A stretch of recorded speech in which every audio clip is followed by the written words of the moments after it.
dusty sun hung low over the western town of Redstone, painting the streets in shades of fire and gold. The saloon's piano had gone quiet, and whispers carried through the air like smoke curling off a dying fire. Everyone had gathered in the town square, their boots crunching the dirt, their eyes fixed on the girl who stood in the center.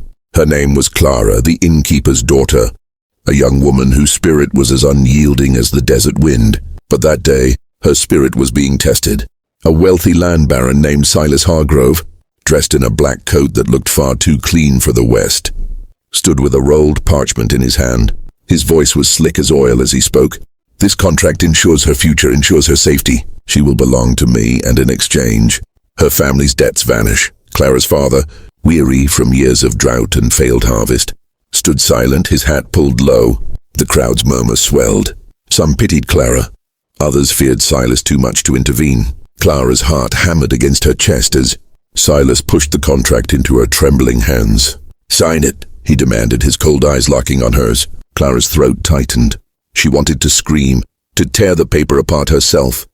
But she knew what Silas was capable of. Those who crossed him often vanished, their ranches swallowed by his greed.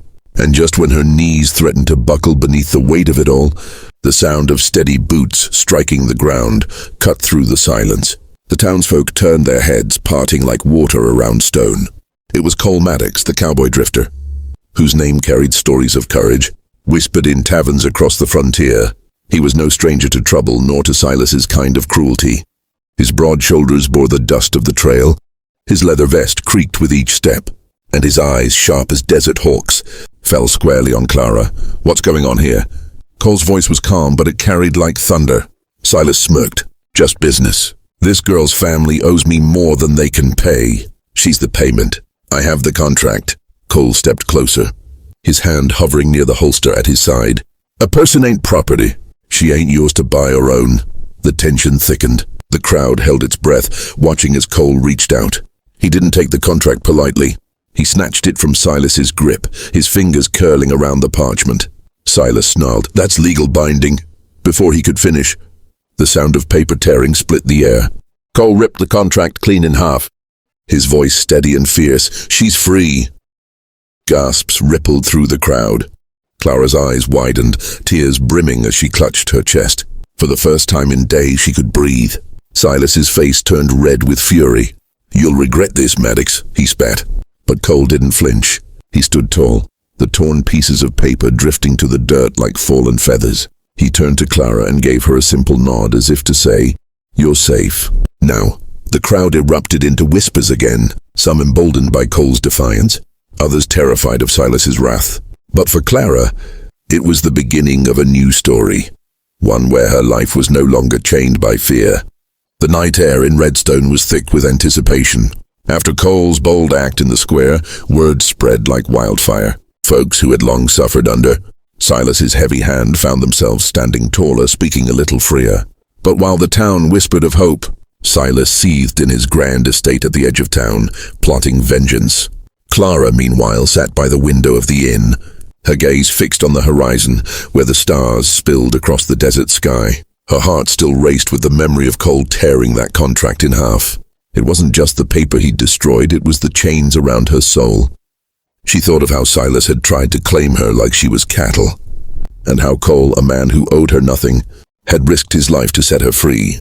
The creak of the inn's wooden stairs drew her from her thoughts. Cole appeared in the doorway, hat in hand, his presence filling the room with quiet strength. "You all right?"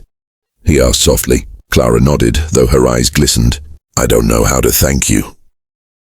Cole leaned against the frame, his expression unreadable but kind.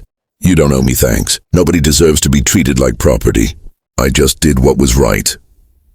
His words were simple, but they struck deep. She realized then that Cole wasn't just a drifter. He was a man who carried justice in his bones. A man who couldn't walk away when he saw someone in chains. But even as they shared that moment of peace, the distant thunder of hooves shattered the stillness. Clara's breath caught. Cole's jaw tightened. Outside, the glow of lanterns and the shadow of armed men filled the street.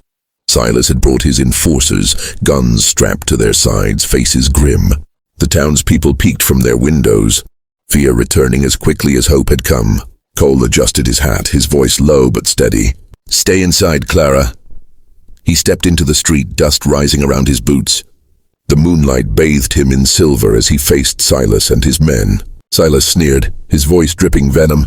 "Thought you could embarrass me, Maddox. Thought you could take what's mine and walk free." Cole's hand hovered near his revolver, but his words came first. "She was never yours, Silas, and this town isn't yours either. You've bled it long enough."